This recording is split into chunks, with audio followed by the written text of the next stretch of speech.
Man, it is tough out there in the junk removal space. It is a challenge out there. I think I cleaned my screen. Yeah. Oh, so I was doing some YouTube searching last night, and I typed in junk removal service, and I came out, I think I was number 2 or something like that. I'm not sure. But I was up there, and the point of the story is that I used to come out first. Now I don't, but it was junk removal. I typed in junk removal, and a company came up called Free Space. And I don't know exactly where they're from. I don't remember the exact state or city at all, actually. But the guy, he seemed like he was Asian. I'm not sure. I think the owner is Asian. And he said some good points last night. He said some stuff that really opened up my eyes and showed the difficulty of being a junk removal owner right now. Like how tough it is to make money in this industry. How tough it is and what the struggles are in this junk removal industry. And anyway, he made some stats, and he said some stats yesterday that opened up my eyes and made me think how difficult this is. Good morning, Alex. Good morning, Matthew. That's crazy. You should still be number 1. Yeah, me too. I thought me too. Me too. But I got something else to say. After this story, but I want to talk about his story. So his name of the company is Free Space. I think I'm going to say they're in either Arizona or California. I'm not sure, but he's telling me his story and how he went to Singapore. Yeah, he went to Singapore. Fuck, man, now I'm really messed up the story, but he went out of the country to visit his motherland or something like that, and he showed a lot of pictures at the start of his video, which were really cool. I watched the whole video, and then he came back and he talked about his struggles in junk removal. So him and his wife bought a 2003 or 2004, he didn't even know what it was, 2003 or 2004, that's what he says, Silverado. And then they financed a trailer that was $7,000, and that's $200 a month. So he pays that $200 a month. But then he does his truck. Now, I forgot the price of his truck, but I'm going to say it was $800. I totally forgot how much the truck was, and I even forgot how much the financing was. So don't get me on this. I'm lying here. So anyway, just in his truck and his trailer, he has $1,000. And I'm like, okay, that's not bad. And then he talked about his insurance was another $300, so you had $1,300. And then his spending ads, how much he spends every week on ads or month. Yeah, I think it was how much he spends every month on ads. And actually, he doesn't spend that much. He spends $2,000 a month on ads. And I hope I got that figure right. So I apologize if I'm fucking this up. So he spends about $2,000 a month on ads, and then other expenses such as gas, fuel, and just dumping fees and all that stuff. So he's got a big number, right? He's got a big number of like $3,500 somewhere in there. And then he said, well, he figured, him and his wife figured that he's got to be making at least $200 18 times a month. That's 18 times he's got to at least bring in $200. Man, and I might be chopping this whole fucking story up. I'm not going to lie. I apologize for cussing early in the morning, but I think I'm chopping up this story pretty good. But the point of the story is coming up right now. The point of the story is coming up. And believe it or not, Alex and Matthew, he said, well, last month, which is, we're now on the end, we're about to be April. It's about to be April. And he said all of February, all he has to average is 18 jobs. 18 jobs. Now, I was like, okay, that's not bad. I think that's not bad. That's what? Not even a job a day? That's like one job every other day. If I get the figure right, isn't that almost like close to like 1.5 jobs every week? I mean, every 2 days, I'm sorry. So you don't have to do a job, you just have to do a half a job every other 2 days, something like that. So if you get the figure, I think it's like 3 jobs a week. 3 times 4 is 12. So it's 3 times 5. So it's 3 jobs a week. Okay, I'm just gonna say that. Not sure. Fuck, what's the exact figure? 4 and 4 is 16. So, okay, there it is. It's almost 4.1 jobs a week. That's 4 jobs every week that he has to average just to get to that 18 jobs a month. And I was thinking, oh, okay, that's not so bad. That's not so bad, right? Not so shabby. I gotta put on my sunglasses. And it can't be that difficult, because even though on a slow week this week, and it's been slow for me, I've been averaging 3 jobs a day, no matter what. I mean, it's dead slow, dead slow. I've been doing about 3 jobs a day. I'm sorry, 3 jobs a day. Now, last week was a different ball game. I was averaging like 10 jobs every day, but this week it's been like 3 jobs every day. And he only has to averages 4.1 jobs a week, so he can hit his quota. Then in the video, he said, last month, in the month of February, he did 3 jobs. Not a week. No, he did 3 jobs the whole week, and his average ticket price was about $300. So he made $900 the whole month. Now this is what he said. And then it got to me, it got me thinking. That's where I stepped in and I said, oh, whoa, this is a tough business. This is tough if you're barely starting out in Junkable, right? This is really tough business. And I could just kind of feel what he was saying, right? I was just kind of feeling what he was saying. And he was just saying that how his struggles in his business has really taken a strain on him.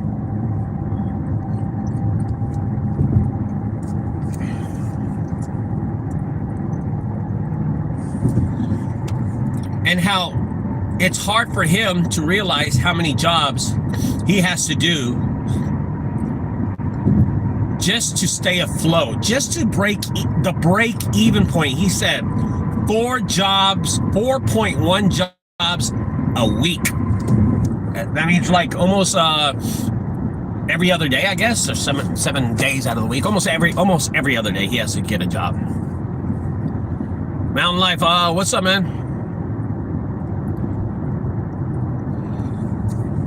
What's up, Fred?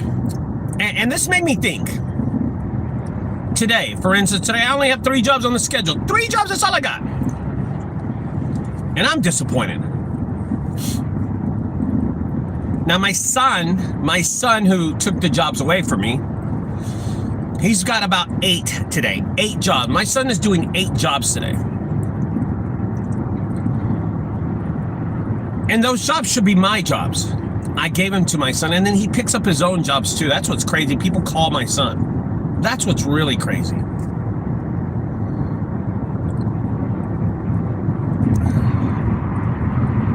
Got me thinking. The struggles that this guy at Free Space has, I didn't go to his website, but if you get a chance, look him up. I just went to his YouTube channel and watched one video, and this was the only video I watched. And then it just got me thinking, right? I was just like, holy cow, this dude, man, this is tough. You imagine you're paying a media company to do your SEO. You're paying a media company to do your ads, and all you average in 1 month is 3 jobs. I don't know how many calls he got. I don't know the whole picture of how many people called him and he turned them down, or they were turned down by the price. I don't know that. But I can tell you something. He did 3 jobs in February, and that's pretty bad. So there's got to be some kind of communication between the media company, the owner, and the customer. There's got to be somewhere where it gets lost. Now, if the media company is given free space, only 10 jobs a month, and he can only close 3 of them, then that might be the media's problem. They're only giving him 10 jobs, 10 chances, and he's closing 30% of each one, which is not bad, I guess. But if media is throwing him 50 jobs, and he's getting those 50 jobs, and free space is only closing 3 of them, that's a problem between the owner and the customer. They're not agreeing on something, or the price, or maybe he's just not as good salesman.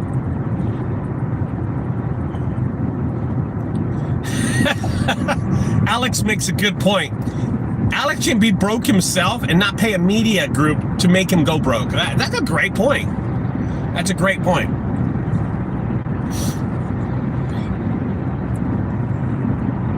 And it just got me thinking. I was like, man, a lot of people are struggling out there. A lot of strugglers. And I'm notorious in my business to do single items. That's my niche. My niche is I go out and I do single items.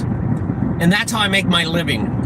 I'll do hot tubs, I'll do pianos, satellite dishes, small garage cleanouts, treadmills. That's what I do. And I make a good living off of it. Today I have a hot tub and I got to deliver a mini dumpster. One of the mini dumpsters that I sold, the guy hasn't even picked it up, so I'm going to rent it out. I don't know when he's going to pick it up. So I'm going to rent it out and make money off of it. You know, the point of this story is that junk removal is not as easy as a lot of people say it is. It's a tough business. And it's not fair for me, myself, who's been doing this for 16 years, to make it seem so easy. To make it seem like I have all the answers. It's not fair for me to say that. I mean, can you imagine in 16 years how many jobs I have, how many clients I have, how many people I have as repeat customers, how many businesses I have as repeat?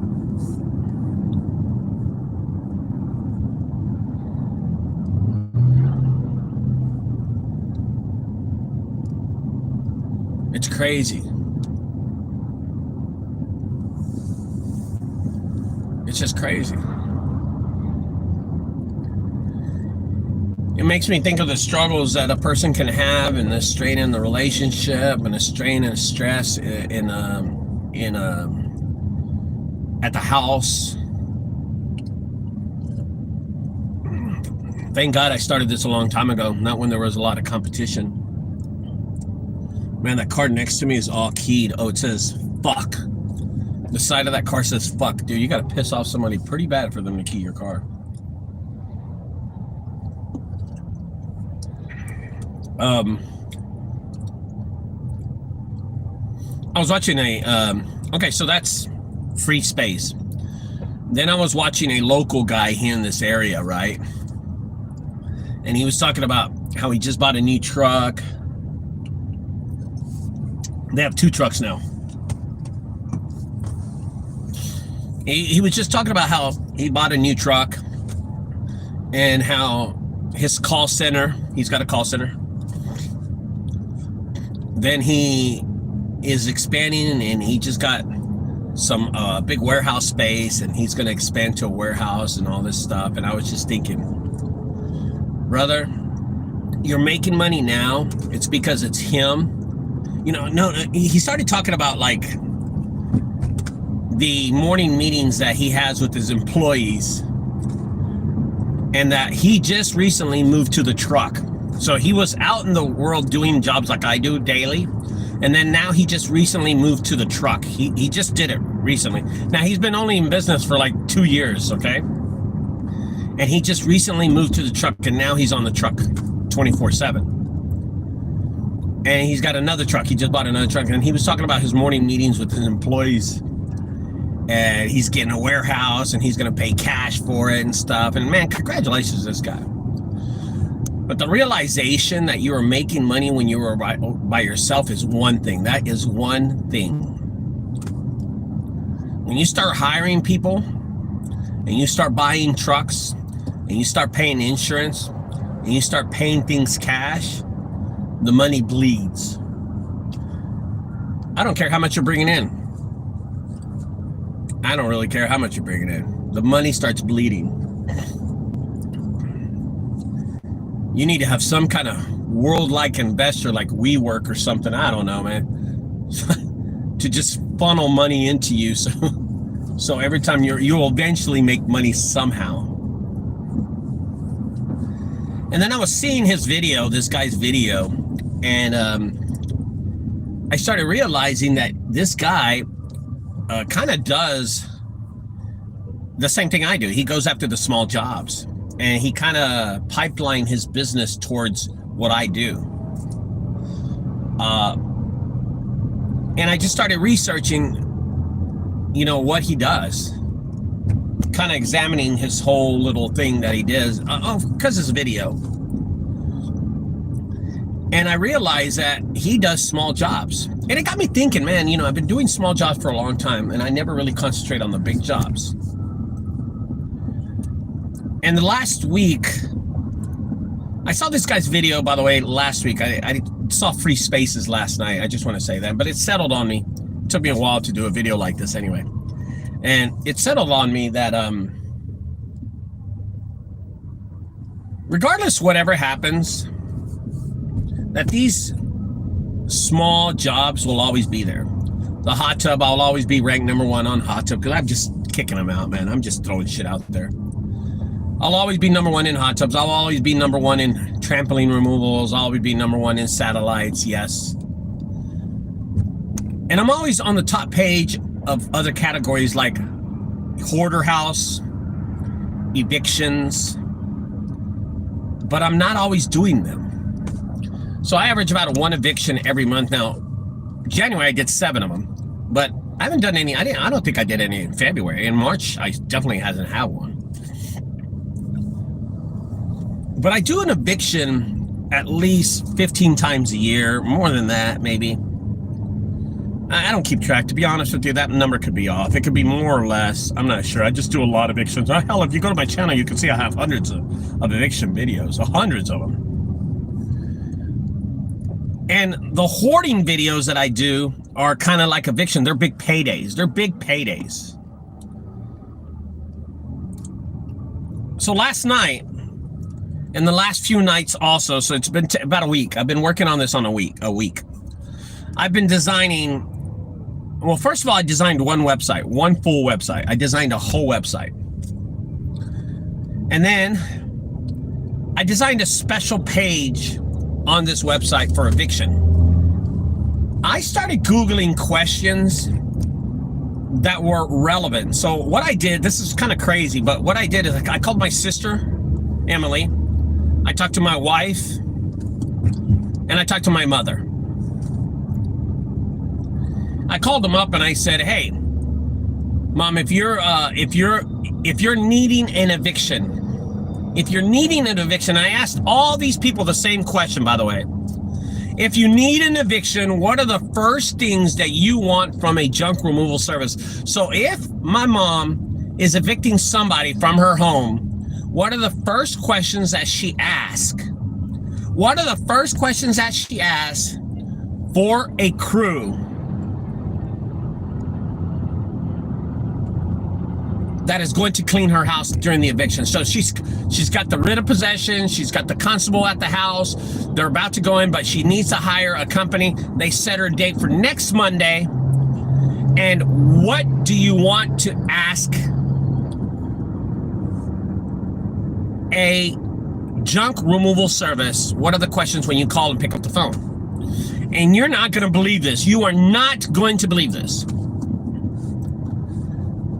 I Googled those questions. So I wrote the questions that my mom told me. And then my sister started repeating some of the same ones that my mom did. And then my wife last night started repeating the same ones that my sister and my mom said. So the same questions my mom wanted to know the answers for are the same questions my sister asked, but my sister threw some more in there. Then my wife threw a couple of more in there. And then I got 3 opinions for 3 women. Then I called my brother. got the same thing. My brother didn't tell me one different question that needs to be answered for eviction. Because that's what it is.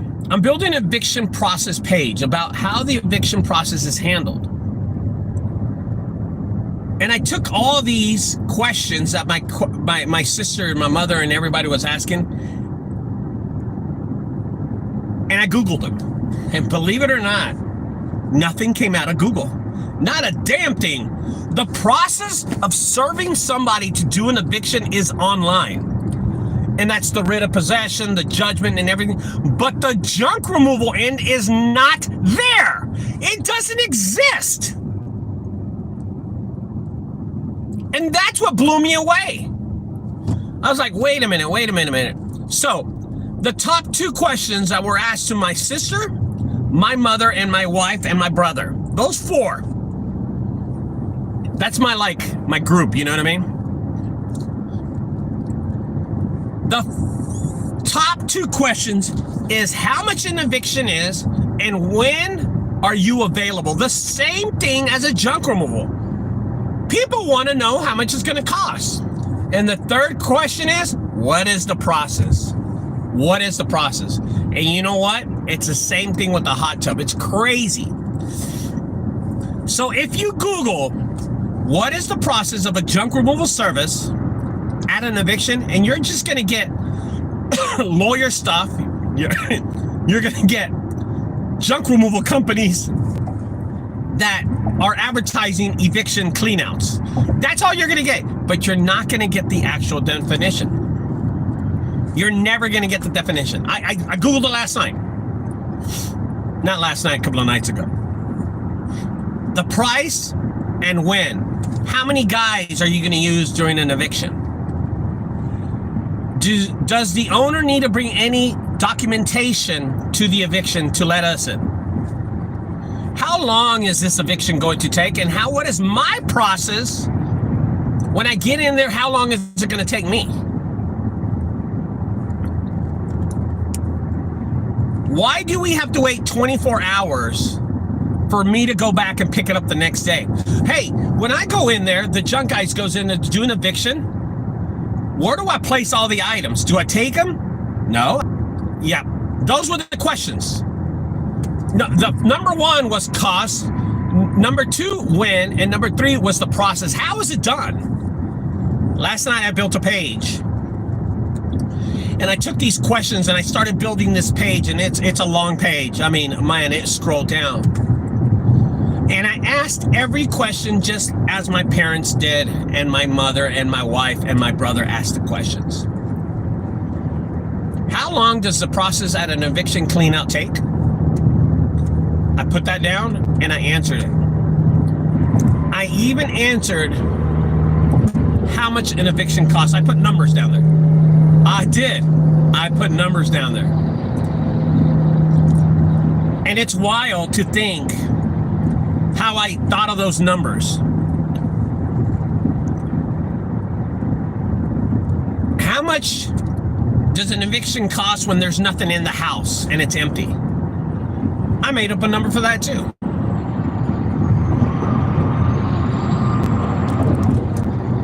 On the webpage that I designed for eviction, last few days, I've taken a lot of research. I've done so much research on this page. I didn't AI it. I didn't chat GPT it. I Ricardo did. Ricardo chat GPT. I took my time doing this page, and my wife's been like, you've been on the computer all night and stuff. And I'm like, honey, I'm almost done. I'm almost done. I really researched this. I had my focus group, right? My mom, my wife, and my sister and my brother. They were my focus group. My research, my R&D, research and development. But I took the things that they asked me, the questions that they asked me, and I put them there. So I asked each one of them 10 questions they would love to know from a junk removal process if they had to hire somebody. And my mom was like, I don't understand. I said, Mom, just think about it. You're hiring me. What do you want to know? How much is it going to cost me? And when can you do it?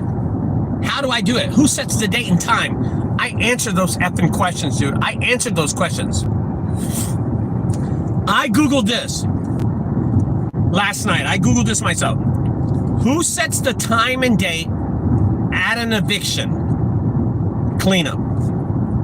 And all you get is people trying to sell you evictions, like junk removal companies or big corporations trying to sell you evictions. You don't get the answers. You don't get that shit. And it was weird to me because I was like, okay, how many guys does it take to do an eviction? All right, let's go to one of the most difficult questions there is. Okay? One of the most difficult questions that was asked was, how many guys does it take to complete an eviction, and who sets it? Same question everybody asked except my brother answered. He did not answer it. My mom answered, my sister asked it, my wife asked it, my mother. The three girls in my family, they all asked the same question. Well, how long does it take, but how many guys does it take? And how do they do it? I answered it last night. I did. I examined it and I wrote a big paragraph about the question. How many guys does it take to do an eviction? And I put there that there's a lot of variables in that question. So I'll answer it for you, and then I took that situation, grabbed all my questions, and then I put it in AI, and then AI kicked me out something that didn't sound right. And then I went over there to AI, and then I fixed it in AI, and then I kicked it out, and then AI put all my information and made it sound right. They organized and made it sound professional, because I write like shit. And I said, please rewrite this in a professional manner. And AI did its thing, kicked it back out to me, and it sounded good. I'm like, okay, this is what I wanted to say. But I thought of the idea, and AI just rewrote it to make it sound good. They didn't add much words to it or anything. They just turned it around and made it sound good. But everything on this page is original. So I'm going to answer the question. How many guys does it take to complete an eviction? And if you Google that, it's just going to tell you eviction companies that clean up evictions, and then it's going to take you to state laws and how the process is handled, but it doesn't tell you how many guys. It will not tell you. I answered that last night on my website. I did answer it last night on my website. I took that information, and here's the answer. How many guys does it take? Well, first of all, the constable sets that. The constable automatically finds out the square foot and the size of the home. Then he usually does a drive-by and check the severity of how the house looks from the outside to the inside, and then he makes an assumption depending on his attitude, but depending on his professionalism of how many guys are going to be needed. So a 3-bedroom house needs 6 people, 2 guys per bedroom. And that's the estimation they do. But it's the severity. So there's a lot of variables that goes into that question. The constable or the sheriff sets how many people depending on the size of the home, depending on the severity, and depending on how many rooms are in the house.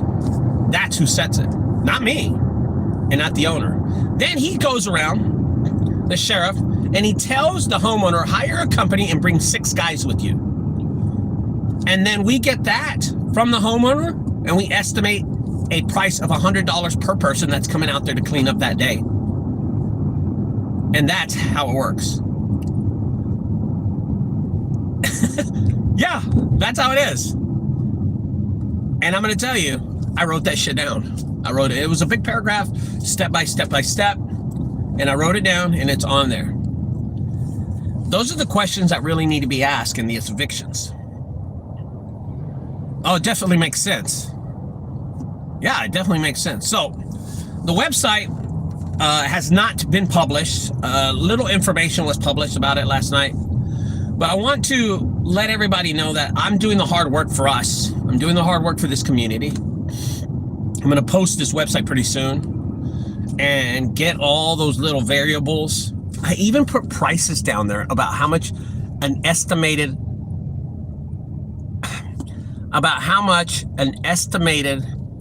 eviction would cost. Because that is the actual hardest question to ask. How much will an eviction cost me? Yeah. What time wise? 30. You know what, dude? I'm going to tell you something. Gelasio Oliveira. Bro, I made sense. I made it sound. Whatever I put in my mind, I put it on my paper. I thought about it hard, and I was like stressing out about this, but I made it sound right, and it made sense when I wrote it down. In my mind, I was thinking, okay, I make guys come out. I give them $100 the first day. When they come out, even if there's nothing there or if there is something there, it just depends on severity. And then I give the lady the price, and then the price, if we can agree on the price, then we'll do the eviction. And that's how it kind of works out. And I put all that information inside ChatGPT. ChatGPT spilled out some bullshit. Then I rewrote it, and then I said, just rewrite it right for me, make it sound professional. And boom, it spit it out. And I was like, okay. But I'm going to tell you something. ChatGPT does not know what the fuck we're talking about at all. It only helped me rewrite it to make it sound right, but it didn't give me the idea, the whole consciousness of it, the whole psychological part of it. It doesn't tell you that at all. They're years behind, but it's cool that it comes out because I did rewrite myself for me, so I'm not going to put it down. But it made me think, why aren't these questions on the internet? So I made them up. And I established them there. And I'm gonna tell you, last night I went to sleep at 1 a.m. because I was just typing out stuff, and I almost finished the page. I didn't want to hit it this morning until I get there tonight, so I can hit it and think about more things I could add to that page. But I'm gonna tell you something. Oh, dude, I'm telling you, Clinton, who pays for the eviction? Trust me, that's on there, dude. That is on there. I answered every question. So in the whole webpage, there is about, I'm going to estimate, I didn't count last night. There's about 20 to 30 questions that are asked and answered professionally. I answered them because I do more evictions than the normal person does. I do a shitload of evictions. But I answered every single question that was asked from my focus group. And of course, my focus group is my family. Those questions are all on this site, and they're answered. And all I got to do is tweak it a little. I need a few things left. Tweak it. I even went after the counties, and that's something I normally don't do. I wrote down all the counties: Tarrant, Dallas County, and Collin County. And I wrote specific laws depending on how each one wants it done. And then I even showed a video, but today, I'm even doing something better. See, I'm wearing my jacket because today I'm gonna video myself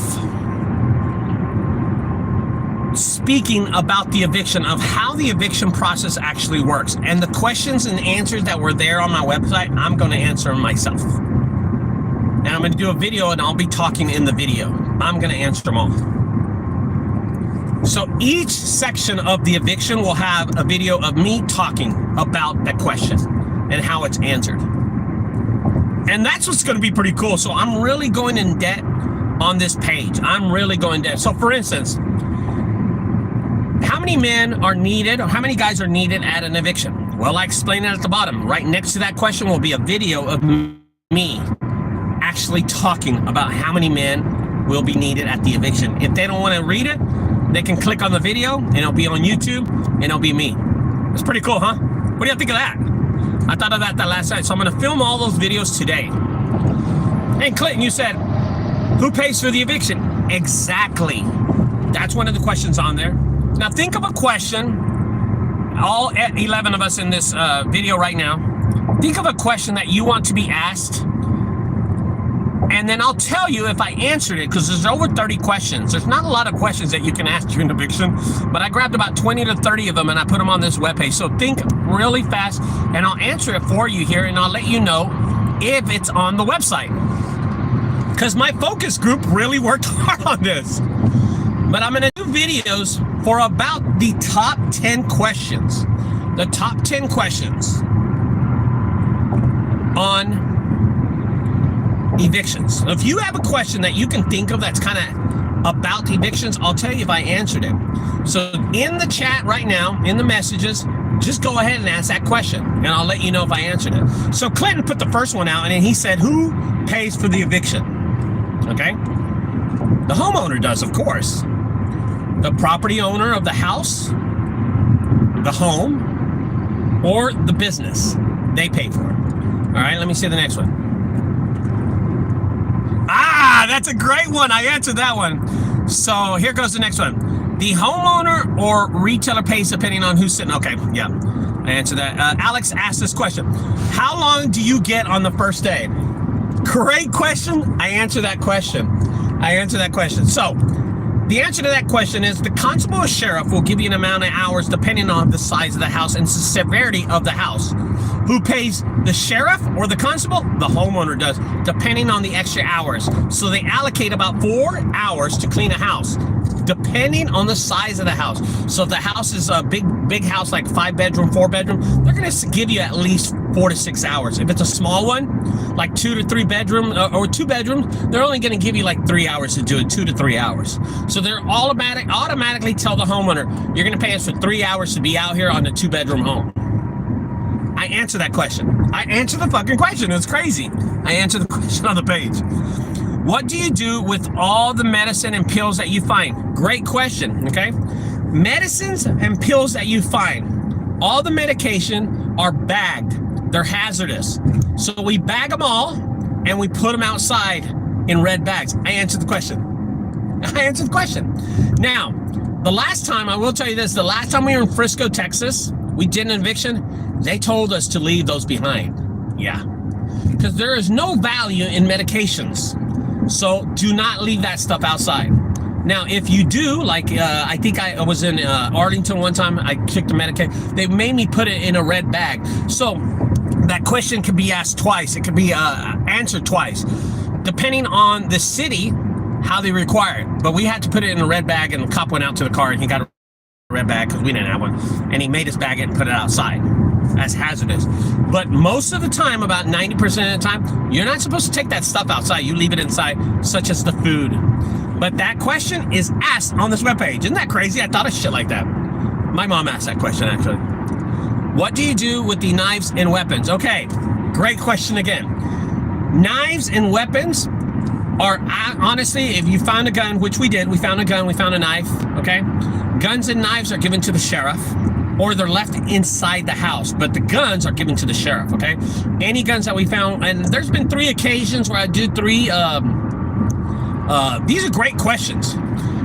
3 times that I've got guns, and God, no, there's been more times than that, because I find a 9mm and a big gun. Me and my son found one. Okay, so those right there are given to the sheriff, and then the sheriff just does whatever he does with that. I don't know. I don't know the law, but it's answered on this webpage. It's crazy that y'all are asking good questions, man. Okay. What about family photos and personal effects? Goes right outside. It goes right outside. Isn't that crazy? Yep. Any family photos. Now, if the tenant, what does the tenant do? I answered this question too. What does the tenant do while we're doing the eviction?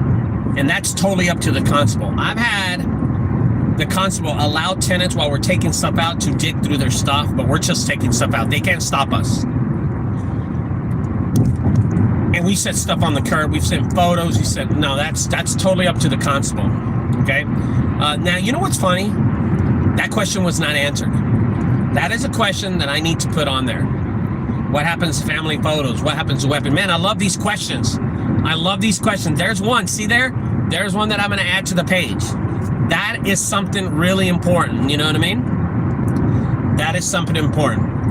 and the medicines and stuff like that, I answered that question, but not entirely. And you kind of went in detail in the question. So I'm going to put that same question that you just asked me. I'm going to answer that. I have that question on there, but I didn't put it like that. You asked a really detailed question about the medicine and pills and prescriptions and stuff like that. That's a good question. So those two I'm going to add, and I'm glad that you asked those questions. But I have built this page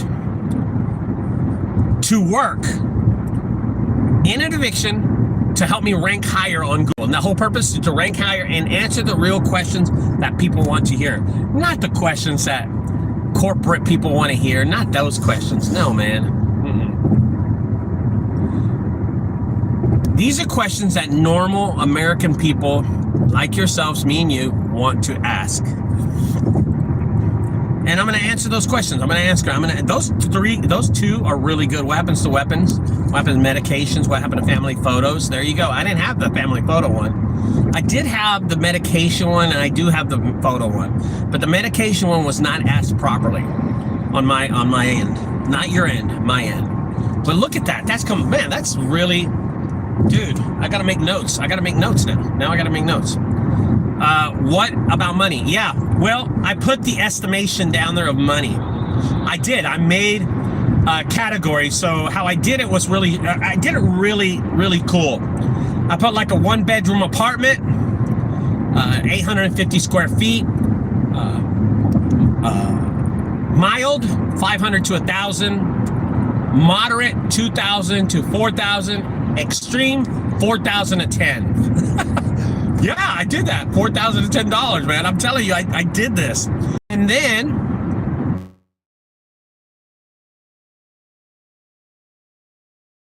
didn't do that.